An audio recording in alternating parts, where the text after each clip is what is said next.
নতুন শব্দে নতুন সুরে নতুন বাংলা গানের দল হুলিগানিজম।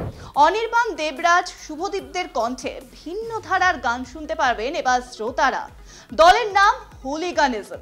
কেন বাছলেন এই নাম? কলকাতা টিভিকে সরাসরি জানালেন। শুনে নেব কি বললেন অনির্বাণ। হুলিগানিজম মানে হচ্ছে গুন্ডাগিরি টাইপের একটা বিষয় রয়েছে, তো ব্যান্ডের নাম এইরকম কেন? আসলে হুলিগান কথাটার মধ্যে ওই যেই গানটা যেই ঢুকে গেছে, হ্যাঁ, ওখান থেকেই আমরা মূলত নামটা দিয়েছি। এটার একটা ছোট হিস্ট্রি বলে দিই। আমরা একটা নাটক করতাম, সেই নাটকটির নাম চৌমাথা। সেটা করতাম আমরা 2015 সালে। বেশ। তা সেই নাটকে প্রথম এই ব্যান্ডটা ফর্ম করে। সেই নাটকটার আমি পরিচালক ছিলাম, আমি এই ব্যান্ডটার মধ্যে ছিলাম না। সেটা মূলত লিড করতো বাবান শুভদীপ।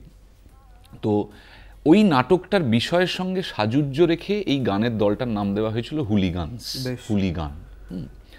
তো তার বহু প্রায় 10 বছর পরে আমরা যখন সিদ্ধান্ত নিই যে আমরা কিছু বন্ধু বান্ধব একসাথে একটা গানের দল করতে পারি, আমাদের গান গাওয়ার ইচ্ছে রয়েছে, আমাদের কিছু কথা বলার আছে, আমাদের একটা পার্টিকুলার কি বলবো বলা যেতে পারে যে অ্যাটিটিউড বা অ্যাপ্রোচ আছে, সেটা এক্সপ্রেস করার ইচ্ছে হয়েছে আমাদের। তখন আমরা আবার বেশি চিন্তাভাবনা না করে হুলিগানিজম নামটাই করি। পার্টিকুলারলি বাবানের ভীষণ পছন্দ ছিল নামটা।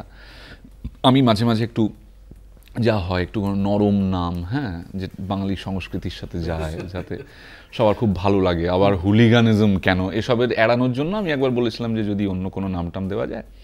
তখন ও খুব অ্যাডামেন্ট ছিল যে না, কি অসুবিধা কী আছে, হুলিগানিজম সত্যিই তো পেটো বন্দুক নিয়ে গুন্ডামি করতে যাচ্ছি তো গান করতে।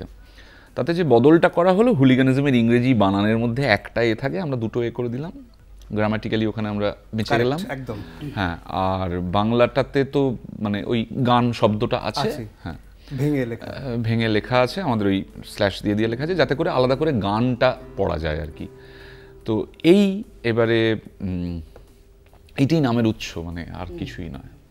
আর ইজমের সাথে তো বাঙালি আমাদের বহু প্রাচীন একটা আলাপ হয়েই আছে, একদমই পুরো নামটাই। আর আমাদের গানগুলোর মধ্যে একটা গুন্ডামিও আছে, ফলে সেটা যে একেবারেই হুলি গান ব্যাপারটার সাথে খুব সাযুজ্য রেখে করা তা নয়, কিন্তু আমরা যখন ও চৌমাথা করেছিল বা তারপরেও আমরা যে গান বাজনা করেছি তার মধ্যে একটা গুন্ডামি আছে।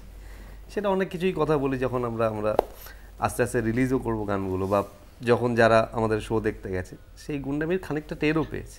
তো সেইটা আছে, এই গান নামের মধ্যেও সেটা খানিকটা ধরা আছে।